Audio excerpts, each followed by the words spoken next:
So I don't know how you're feeling, but I'm certainly feeling this right now. The allure of winter, it is over. The snow has lost its luster. We're all starting to get a little bit of cabin fever. So today we're going to solve it because we're joined by clinical psychologist Tim Hope to help fight that cabin fever. Dr. Hope, thank you so much for joining us today. Morning. Hi. Why is it that people get cabin fever? Well, cabin fever is not a medical term, but it is a term that we're all pretty commonly associated with. When we feel closed in the winter months, we have less light, we have lots of cold, we have things that really make it hard for us to get out and about and do the things that we normally do. And so cabin fever is when we start feeling those symptoms of feeling closed in and feeling a little agitated and a little lethargic and a little less interested in the things that we normally were interested in. And it might even mimic symptoms of depression with irritability and apathy. And this time of year, too, it's not only that people are all cooped up inside, sometimes you get sick. And the flu epidemic, obviously, is all around, so it gets so much worse, too, when you're not just confined to your home, you're confined to your bed. That's right. And, you know, kids will average about 12 of the common colds throughout the year, but 6 of them are concentrated right in those couple of winter months. So you're right, we definitely are experiencing more sickness and more colds that really take a toll on us. So everybody gets in this funk January and February. The snow turns brown because they've been doing all the work on it. So let's talk warning signs then. What can you see in yourself, or maybe what could you see in your children or your spouse if they're having cabin fever? Yeah, when you find yourself being a little bit more short than normal, when you find yourself feeling like restless and you just want to get going, or conversely, if you want to just go to bed and stay in bed and don't even want to see anybody, pull the covers up over your head, those might be some of the warning signs that you're getting a little bit of that cabin fever and some of those winter blues. And similarly, you can see it in other people, too, because oftentimes, at least for me, if I'm in a funk or if I'm in a bad mood, I don't notice it sometimes. It takes my spouse to say, something's off with you, for me to really understand how I'm feeling. Yeah, that's right. And you can see it in others pretty easily. You can also see it in your kids. When your kids are literally jumping off the couches and running around and bouncing into the walls, it's probably a sign that they're getting some of that cabin fever too. So we're going to help solve the problem today, because I don't know if it's happening to you. It's definitely happening to me. The first thing you need to do is change your perspective.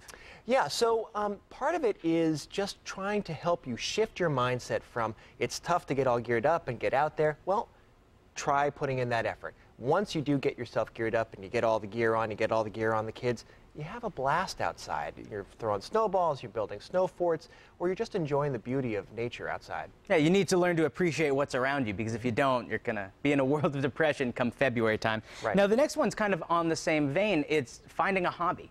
So many of us have hobbies that we've either sort of put aside because we're really busy in the summer and fall months. Maybe it's time to reconnect with that. Read a good book. Pick up your knitting. Involve your child in some of that. Involve yourself in what the things are that your child enjoys, painting or putting something together with Legos or building something with clay.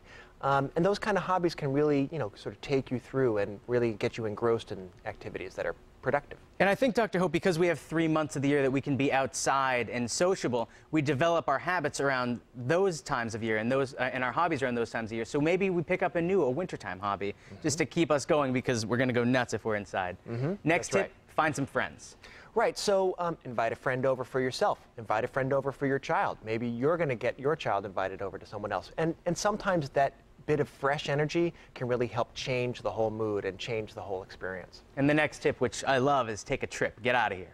Yeah, so a trip could be to the greenhouses at some of the local colleges. They are warm, they have beautiful flora and fauna, they're often free or cheap, or you can go to the museums, or you can go a little bit further. You know, my family went to one of those indoor water parks just a couple weekends ago, and that was fantastic. Or some folks go to the Caribbean. They go visit family, or they go you know, to one of the islands for a visit.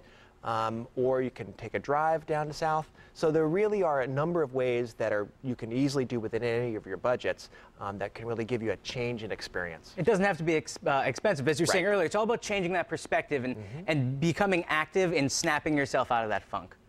And, you know, if it still gets dreary, you can always dream ahead. That's right. You know, now that we're past the new year, we're past the winter solstice, we're getting a little bit more light every day.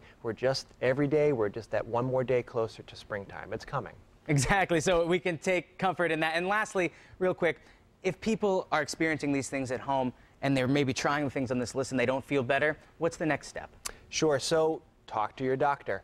Talk to a psychologist in your community, a social worker. We're all here to help. again, we're all in this together. We've all had these experiences. It's a very normal experience, and there are things that we can do. Talking it out really is helpful. And even if you can't get to a doctor, find a friend, because if you have a close-knit group of people who care about you, you're less likely to slip through the cracks. Reach out, and those connections really help keep us going. Dr. Hope, thank you so much. Sure. Thanks for keeping us going today on Mass Appeal. And